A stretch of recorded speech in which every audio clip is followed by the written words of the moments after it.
In the Gospel reading today, we have an excellent expose about a very difficult passage, a very difficult sermon from Jesus Christ, because he asks us to consider the future and the coming tribulation. During that tribulation, the sun will stop shining, the moon will stop reflecting light, Jesus will come as the Son of Man in the clouds, and of course the angels will gather all the elect. It's this reflection of a very dark suffering that will ultimately lead to great redemption and happiness. But then Jesus goes further to say, when will this happen? When will this occur? I don't know. Only the Father knows.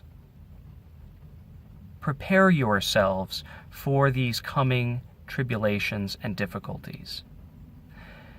If we read through the entire Gospel of Mark, we come to see that there's so many moments where Jesus is saying, prepare eminently, prepare right away for this coming. And at other times, it seems as though we can't prepare ourselves for something that's imminent because no one knows when will it occur. And so we might very well ask ourselves, how can I really do both at the same time? How can I live my life? How can I plan and how can I plant? How can I go about my life? And at the same time think morning, noon, and night about how I would prepare for the coming of the Messiah. I mean, who does things like that? Who thinks about these things all the time? And although we might find that rather difficult, I suspect that there are moments in our life where we can really understand what it means to focus on another entirely, all the time. And that might be when we experience romantic love.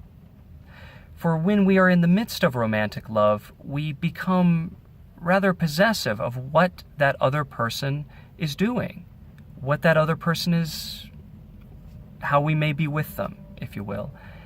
And it reminds me of a particular story I recall. It's one of the better stories I remember from my time in the Coast Guard. I had a good friend who, while we were on our first deployment out in Florida, he'd met a very pretty girl who he spoke about all the time.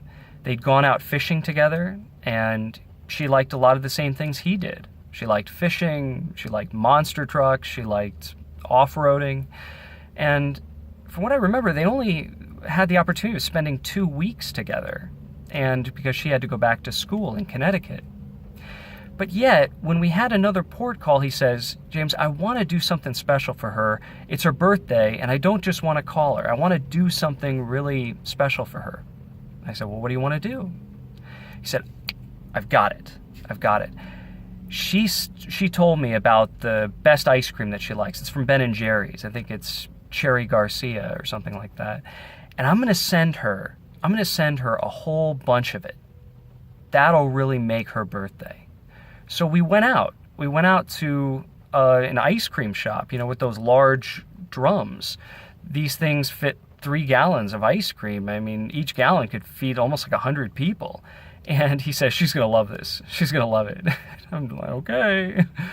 And so we actually did that. We took it back. We got a temperature controlled cooler that he bought over at another store. And we put all of this together, boxed it up. We even had the temperature gauges to prove that no one else had opened it, that it was going to arrive at the same temperature. And she loved it. He sent this to her after only having known her for 2 weeks. And I remember thinking, who would do something like this? Who would, when you don't really know a person that well, and you can't say where this relationship might go even in another 2 weeks, and you're so far away, and yet he absolutely adored her to the point that he wanted to do something like this. He was in the midst of romantic love, and he thought about it morning, noon, and night. Even in our own hearts, we've had moments where we think about another in a very special way, and we have the great opportunity that as we gather around the table and the altar, that we can share, even for a moment or a few moments, that same love that my friend had experienced for this young girl. This love that I want to think of you and be with you, and that's all I think about. That's all I want to do. We will receive Jesus Christ, body, blood, soul, and divinity. Let us take that moment, brothers and sisters, to grow closer to God, to prepare our hearts for His coming, to receive Him fully, and to experience that love that He has for us forever.